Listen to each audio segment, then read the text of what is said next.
Hello, today is April 4th, 2016. The verse of the day is, "For Christ's love compels us, because we are convinced that one died for all, therefore all died, and he died for all. Those who live should no longer live for themselves, but for him who died for them and was raised again." 2 Corinthians 5:14-15. Okay, so let's read a bit of Luke chapter 9, and that is when the Transfiguration. So verses 28 starts, about 8 days after, this is Luke chapter 9, verse 28, about 8 days after Jesus said this, he took Peter, John, and James with him and went up to the mountain to pray. As he was praying, the appearance of his face changed, and his clothes became as bright as a flash of lightning. 2 men, Moses and Elijah, appeared in glorious splendor. Talking with Jesus, they spoke about his departure, which he was about to bring to the fulfillment as Jerusalem. Peter and his companions were very sleepy, but when they became full awake, they saw his glory and 2 men standing with him. As the men were leaving, Jesus and Peter said to them, "Master, it is good for us to be here. Let us put up the 3 shelters, one for you, one for Moses, and one for Elijah."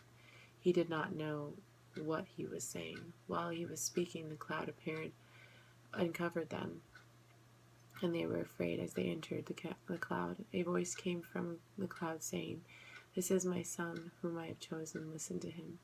When the voice had spoken, they found that Jesus was alone. The disciples kept this to themselves and did not tell anyone what they had seen. So that's the Transfiguration of God. Also, another time that Jesus reveals himself to them as an esoteric figure. Just a couple of a daily devotion here for you.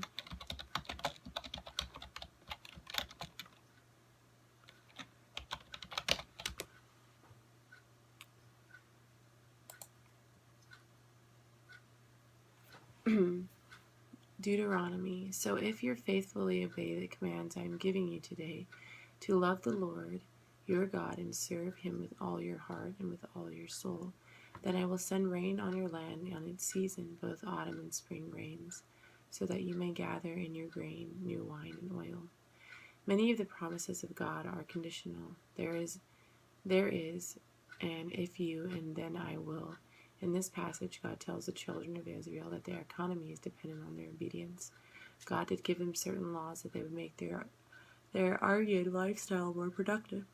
He also brought them to the land where they was dependent on seasonal rains. Farmers throughout the ages have had to depend on the weather marker. It was an incentive to obey God. When they turned from God and had drought, they tried their gods they claimed to bring rain, like Baal. At the moment of writing this, the place I am living in is experiencing extreme drought.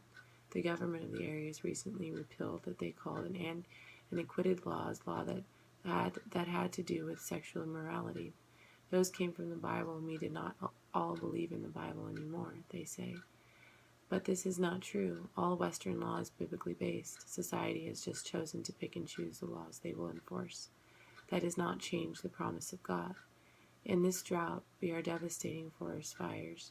I have not heard one person say there is a need for us to repent. I hear, "Pray for rain." That is general enough so as to offend no one.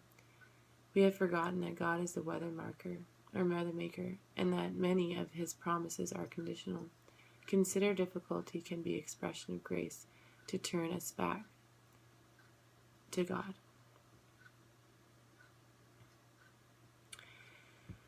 All right, so I hope that was helpful for you, and we will see you tomorrow. Have a good day.